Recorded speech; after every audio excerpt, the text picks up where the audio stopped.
Hello বন্ধুরা, আজকে আমি রান্না করব ফুলকপি চিলি। আজকে ফুলকপি কেটে নিয়েছি, এই যে ক্যাপসিকাম, পেঁয়াজ কেটে নিয়েছি বড় বড় করে, আদা রসুন বাটা, এই যে কর্নফ্লাওয়ার, লবণ, হলুদ। এবার হলুদ ছিটিয়ে দেবো ফুলকপির ভিতরে।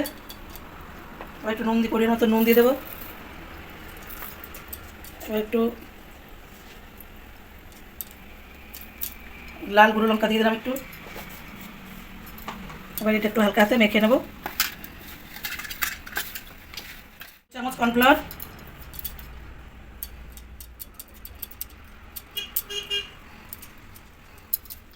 এবার মেখে নেব। তেল গরম হয়ে গেছে, এবার কড়াইতে ফুলকপি দিয়ে দিয়ে ভেজে নেব। পকোড়াগুলো সব ভেজে নেব। ফুলকপির পকোড়াগুলো ভাজা হয়ে গেছে, এবার তুলে নেব। ফুলকপির পকোড়া সব ভাজা হয়ে গেছে, এবার চিলিটা করে নেব। চিলি করার জন্য প্রথমে কড়াইতে পেঁয়াজ দিয়ে দেবো। বড় বড় করে পেঁয়াজ কেটেছি, পেঁয়াজটা দিয়ে দেবো তেলের উপরে।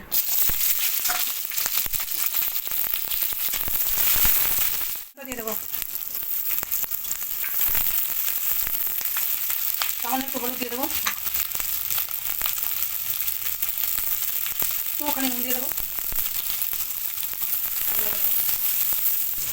পেঁয়াজ ক্যাপসিকাম ভাজা হয়ে গেছে, এবার তুলে নেব।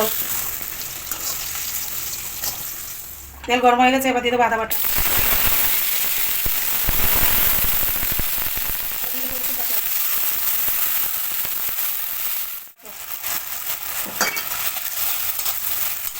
আর একটু লবণ দিয়ে দেবো, আর একটু হলুদ গুঁড়ো দিয়ে দেবো,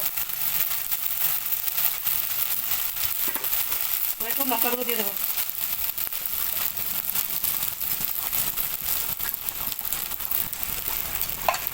একটু গরম জল দিয়ে দেবো, দিয়ে মশলাটা কষে নেবো। একটু ধনে গুঁড়ো দিয়ে দিলাম, এবার দিয়ে দেবো একটু জিরা গুঁড়ো। এবার একটু কষে নেবো। মশলা কষানো হয়ে গেছে, এবার একটু জল দিয়ে দেবো। গরম মশলা, এবার টমেটো সস আর চিলি সস দিয়ে দেবো।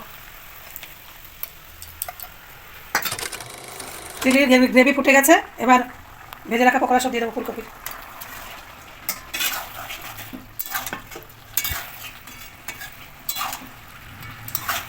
হয়ে গেছে, এবার ধনে পাতা কুচিয়ে দিয়ে নামিয়ে নেব।